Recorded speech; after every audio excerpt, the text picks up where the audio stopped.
Hi friends, మహాభారతంలోనే మహాయోధులలో Ashwatthama కూడా ఒకడు. ఎంతో గొప్ప గురువుగా కీర్తి ప్రతిష్టలు సంపాదించుకున్న ద్రోణాచార్యుని కుమారుడే అశ్వత్థామ. ద్రోణాచార్యునికి తన కుమారుడైన అశ్వత్థామ అంటే ఎనలేని ప్రేమ. కుమారుని కోసం ఏం చేయడానికైనా సిద్ధంగా ఉండేవాడు ద్రోణాచార్యుడు. అశ్వత్థామ జన్మించడమే నుదుటిపై ఒక మణితో జన్మించాడు. ఆ మణి పేరేమిటి? ఆ మణి అశ్వత్థామకు ఎలా వచ్చింది? శ్రీకృష్ణుడు అశ్వత్థామను ఎందుకు శపించాడు? అశ్వత్థామ నుండి ఆ మణిని శ్రీకృష్ణుడు తీసుకుని ఏం చేశాడు? ఎక్కడ దాచాడు? అశ్వత్థామ ఇప్పటికీ బ్రతికే ఉన్నాడా? ఇలాంటి సందేహాలన్నింటికీ సమాధానాలు ఈ వీడియోలో తెలుసుకుందాం. వీడియో చూస్తున్న వారిలో ఎవరైనా శ్రీకృష్ణుని భక్తులు ఉన్నట్లయితే తప్పకుండా జై శ్రీకృష్ణ అని కామెంట్ చేయండి. అంతకంటే ముందు ఎవరైనా మన ఛానల్ ని ఫస్ట్ టైం చూస్తుంటే ప్లీజ్ సబ్స్క్రైబ్ చేసుకోండి. అలాగే ఈ వీడియోని తప్పకుండా లైక్ చేయండి. మీ ఒక్క లైక్ మాకెంతో సపోర్ట్ నిస్తుంది. ద్రోణాచార్యునికి కృపికి జన్మించిన కుమారుడే అశ్వత్థామ. ద్రోణాచార్యుడు పరమశివునికై ఘోర తపస్సు చేసి శివుణ్ణి ప్రసన్నం చేసుకుని గొప్ప పరాక్రమవంతుడైన కుమారుణ్ణి వరంగా పొందాడు ద్రోణాచార్యుడు. ద్రోణాచార్యునికి కుమారుడు జన్మించాడు. అది కూడా నుదుటిపైన ఒక ప్రకాశవంతమైన మణితో జన్మించాడు. ఆ దివ్యరత్నం ఎంతో శక్తివంతమైనది. ఆ మణి కారణంగా అశ్వత్థామకు ఆకలి, దాహం, అలసట, వృద్ధాప్యం, అనారోగ్యం లాంటివి ఉండవు. ఇది రాక్షసుల నుండి కూడా కాపాడగల శక్తివంతమైన మణి. ఈ మణితో జన్మించిన అశ్వత్థామను విషపాములు కూడా ఏమీ చేయలేవు. అయితే అశ్వత్థామ ఈ మణితో జన్మించగానే ద్రోణాచార్యుడు భయపడి చాలా మంది ఋషులను కలిశాడు. వారందరూ ఆ మణి యొక్క శక్తి గురించి చెప్పగానే ద్రోణాచార్యుడు ఎంతగానో సంతోషించాడు. ద్రోణాచార్యుడు యుద్ధ విద్యల్లో ఎంతో నైపుణ్యం కలవాడైనప్పటికీ అడవుల్లో నివసించడం వలన వారి దగ్గర సంపద లేకుండా పోయింది. దాంతో అశ్వత్థామకు అన్నీ సమకూర్చడంలో విఫలమవుతుండటంతో ద్రోణాచార్యుడు ఎంతో బాధపడతాడు. అప్పుడే తన బాల్యమిత్రుడైన ద్రుపదుడు గుర్తొస్తాడు. ద్రుపదుడు చిన్నతనంలో మాట ఇచ్చాడన్న ఆశతో ద్రోణాచార్యుడు ద్రుపదుని వద్దకు వెళ్లి ఒక గోవును ఇవ్వమని అడుగుతాడు. కాని ఇచ్చిన మాటను కూడా మరిచిన ద్రుపదుడు ద్రోణాచార్యుణ్ణి అవమానించి పంపించేస్తాడు. అవమాన భారంతో పాంచాల రాజ్యం నుండి తిరిగి వస్తున్న ద్రోణునికి పరశురాముడు సంపద పంచిపెడుతున్నట్లు తెలుస్తుంది. ద్రోణాచార్యుడు వెంటనే మహేంద్ర పర్వతం వద్దకు వెళ్లి పరశురాముణ్ణి సంపద దానంగా ఇవ్వమని కోరతాడు. కాని అప్పటికే పరశురాముడు తన సంపదనంతా పంచిపెట్టేసినందున ద్రోణునికి ధనుర్విద్యను నేర్పుతాడు. ఆ విధంగా ద్రోణాచార్యుడు బ్రాహ్మణుడైనప్పటికీ ధనుర్విద్యలో గొప్ప నైపుణ్యం పొంది ధనుర్ధారి అయ్యాడు.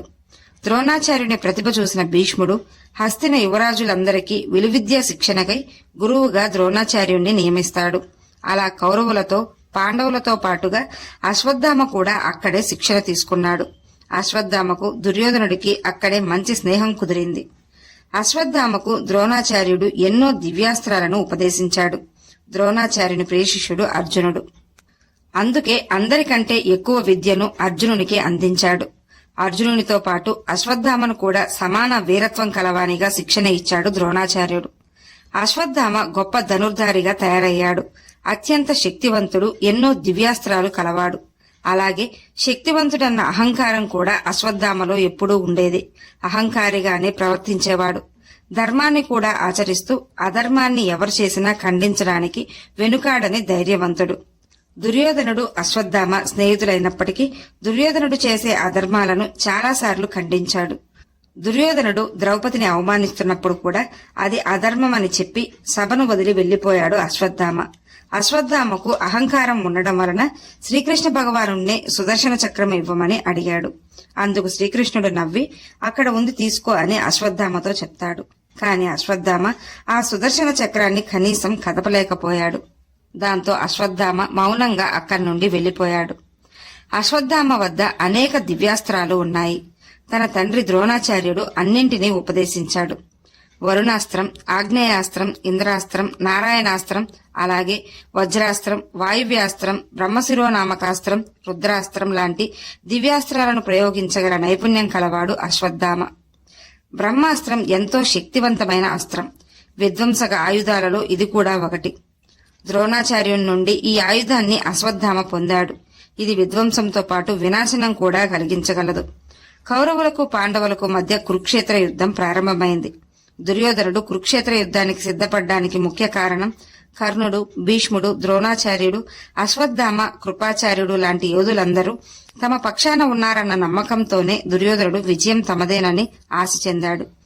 అశ్వత్థామ కురుక్షేత్ర యుద్ధంలో ఎంతో వీరోచితంగా పోరాడి పాండవ సైన్యాన్ని చాలా వరకు నాశనం చేశాడు. అశ్వత్థామ తన తండ్రిలాగే అత్యంత గొప్ప యోధుడు, యుద్ధ నైపుణ్యం కలవాడు. భీష్ముడు అంపశయ్యపై ఉన్నప్పుడు ఆ తర్వాత రోజు నుండి దుర్యోధనుడు ద్రోణాచార్యుణ్ణి సర్వసైన్యాధ్యక్షునిగా నియమించాడు. ఇక అప్పటి నుండి ద్రోణాచార్యుడు తన ఉగ్రరూపం దాల్చి పాండవ సైన్యంపై విరుచుకుపడ్డాడు. పాండవ సైన్యం చెల్లాచెదురయ్యారు. ద్రోణుని ముందు పాండవ పక్షాన యోధులెవ్వరూ నిలవలేకపోయారు. దాంతో ఇక శ్రీకృష్ణుడు భీముణ్ణి పిలిచి అశ్వత్థామ అనే ఏనుగుని చంపి ద్రోణాచార్యుని ముందుకెళ్లి అశ్వత్థామను చంపేశానంటూ గట్టిగా అరిచి హడావిడి చేయమని చెప్తాడు. భీముడు అలానే చేస్తాడు. అది విన్న ద్రోణాచార్యుడు మొదట కంగారు పడినా తర్వాత అశ్వత్థామ మహాయోధుడు, అలాంటిది అంత సునాయాసంగా ఎలా మరణిస్తాడు అంటూ ఆలోచనలో పడతాడు. అయినా మనసులో బాధ తట్టుకోలేక ధర్మరాజును అడిగితే నిజం చెప్తాడు, ఏనాడు అబద్ధం చెప్పని ధర్మరాజునే అడగాలి అనుకుంటూ ద్రోణాచార్యుడు అది నిజమేనా అని ధర్మరాజును అడుగుతాడు. అందుకు ధర్మరాజు తనకు ఇష్టం లేకపోయినా ధర్మాన్ని రక్షించే శ్రీకృష్ణుడు చెప్పాడని ఇక చేసేదేమీ లేక ధర్మరాజు ఈ విధంగా చెప్తాడు. అశ్వత్థామ హతః అని చెప్పి చిన్నగా కుంజరహ అంటాడు. ధర్మరాజే చెప్పేసరికి ద్రోణాచార్యుడు బాధతో అస్త్ర సన్యాసం చేసి ధ్యానంలోకి వెళ్లిపోతాడు. అదే అదునుగా భావించిన దృష్టద్యుమ్నుడు నేరుగా వచ్చి ద్రోణాచార్యుని తల నరికేస్తాడు. విషయం తెలుసుకున్న అశ్వత్థామ పాండవులపై కోపంతో నారాయణాస్త్రాన్ని ప్రయోగిస్తాడు. అది గమనించిన శ్రీకృష్ణుడు పాండవ పక్షాన వారందరినీ ఆయుధాలను, రథాలను విడిచి నిరాయుధులై నేలపై నిలబడమని చెప్తాడు. దాంతో పాండవ పక్షాన వారికి పెద్ద ప్రమాదం తప్పుతుంది. అలా కురుక్షేత్ర యుద్ధంలో అశ్వత్థామ తన వీరత్వాన్ని చూపుతూనే వచ్చాడు.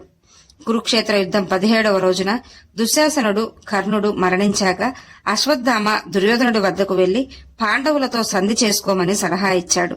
కాని ఆ సమయంలో కూడా దుర్యోధనుడు ఎవరి మాటను లెక్క చేయలేదు. దాంతో 18వ రోజున భీముడు దుర్యోధనుడి తొడలపై గదతో కొట్టినప్పుడు చివరి క్షణాల్లో ఉన్న దుర్యోధనుడి వద్దకు అశ్వత్థామ వెళ్లి పాండవులను వధిస్తానని దుర్యోధనుడికి ప్రమాణం చేస్తాడు. యుద్ధం ముగిసిన రోజు రాత్రి పాండవులనుకుని నిద్రిస్తున్న ఉప పాండవులను తలలు నరికేస్తాడు.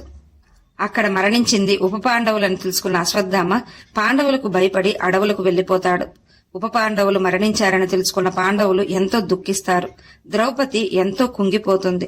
ద్రౌపది దుఃఖాన్ని ఎవరూ సముదాయించలేకపోతారు. ద్రౌపది కోపంతో భీముని వద్దకు వెళ్లి అశ్వత్థామను పట్టుకుని అతని వద్ద మణి ఉందన్న అహంకారం నశించాలంటే ఆ మణిని తెచ్చి తనకివ్వమని భీముణ్ణి కోరుతుంది. భీమునికి సహాయంగా సహదేవుడు కూడా బయలుదేరాడు. వ్యాసమహర్షి ఆశ్రమం సమీపంలో వారు అశ్వత్థామను చూస్తారు. శ్రీకృష్ణుడు మిగిలిన పాండవులతో కలిసి వ్యాసమహర్షి ఆశ్రమం వైపు వచ్చి వారు కూడా అశ్వత్థామను చూస్తారు. పాండవులను చూసిన కోపంతో అశ్వత్థామ ఏమీ ఆలోచించకుండా అపాండవం అంటూ పాండవ సంతతి అంతా నాశనం అవ్వాలంటూ బ్రహ్మాస్త్రాన్ని ప్రయోగిస్తాడు. శ్రీకృష్ణుడి సలహాతో అర్జునుడు కూడా బ్రహ్మాస్త్రాన్ని అశ్వత్థామపై ప్రయోగించాడు. వ్యాసమహర్షి అక్కడికి వచ్చి వారిని అదుపు చేసి వారి వారి బ్రహ్మాస్త్రాలను ఉపసంహరించుకోమని చెప్తాడు. వెంటనే అర్జునుడు బ్రహ్మాస్త్రాన్ని వెనక్కి తీసుకుంటాడు. కాని అశ్వత్థామకు తన తండ్రి బ్రహ్మాస్త్రం వెనక్కి తీసుకోవడం నేర్పలేదు. దాంతో అశ్వత్థామ ఆ అస్త్రాన్ని ఉత్తర గర్భంపై మరల్చుతాడు. పాండవులు అశ్వత్థామ నుదుటిపై నుండి ఆ మణిని లాక్కుంటారు. అలాగే అశ్వత్థామపై కోపంతో శ్రీకృష్ణుడు, నీవు గాయాలతో రక్తం కారుతూ అడవుల్లో తిరుగుతూ మరణం కోసం అరుస్తూ జీవిస్తావు, అయినా నీకు మరణం రాదు అంటూ అశ్వత్థామను శ్రీకృష్ణుడు శపిస్తాడు. ఆ మణిని పాండవులు ద్రౌపదికి ఇవ్వగా ద్రౌపది ధర్మరాజు కిరీటంపై ఉంచుతుంది. శ్రీకృష్ణుని శాప ప్రభావం వలన అశ్వత్థామ ఇప్పటికీ జీవించే ఉన్నాడని చెప్తారు. ఈ వీడియో మీకు నచ్చినట్లయితే లైక్ చేయండి, షేర్ చేయండి, అలాగే సబ్స్క్రైబ్ చేసుకుని పక్కనే ఉన్న బెల్ ఐకాన్ ని ఆన్ లో ఉంచుకోండి. Thanks for watching.